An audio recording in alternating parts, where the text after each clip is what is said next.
The town of Millboro, Maine, was one of those places where everyone knew each other, and rumors spread faster than the wind. But even here, no one talked about the house on Turner Hill. It stood off the main road, overgrown with ivy, and surrounded by crooked pines as if nature itself were trying to hide it. The boards on the windows were rotting. The roof had caved in several spots, and the wind, slipping through the cracks, made a sound like a moan. Local kids called it the Whisperer, and swore they heard voices, but none of the adults confirmed those tales. At least, not out loud. Danny Colwell didn't come to Millboro by choice.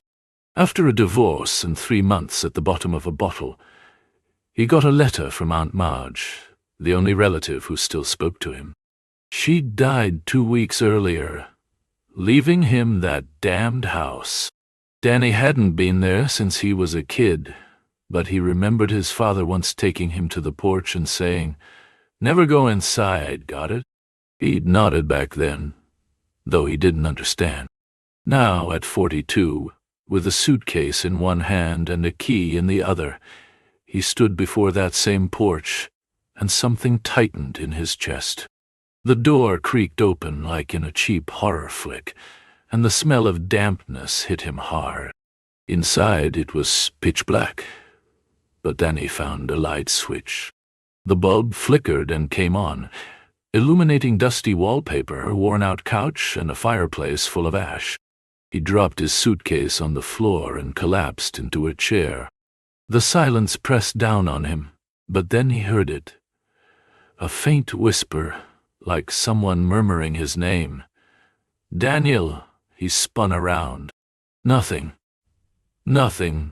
Just my imagination," he muttered to himself, pulling a bottle of whiskey from his bag. The night dragged on slowly. The whispering came back.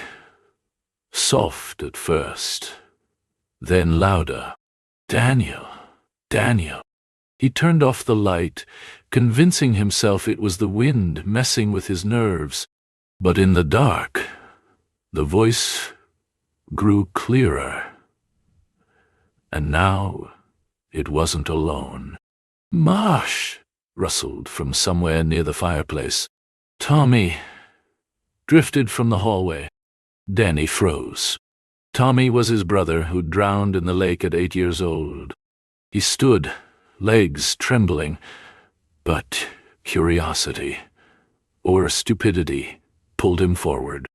The hallway was narrow, with peeling paint on the walls. The whispering grew louder, rolling like an echo. "Daniel, Marj, Tommy." He pushed open the bedroom door. Inside was an old bed covered in mold, and a mirror in a cracked frame. In the reflection he saw himself, and something else. A shadow flickered behind him, but when he turned, no one was there. His heart pounded. "Who's here?" he shouted, and the whisper answered, "Daniel, you came."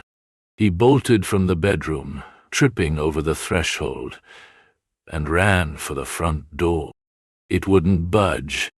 The lock clicked, but wouldn't turn. The whispering swelled, filling the house like water flooding a sinking ship. "Daniel, stay, Marj, Tommy." He pounded on the door until his knuckles bled. In a panic, he grabbed a chair and smashed a window. Glass shattered, cold air rushed in, but the whispering didn't stop. He climbed out, fell into the wet grass, and ran without looking back. The next morning, Danny sat in the local diner, sipping coffee with shaking hands.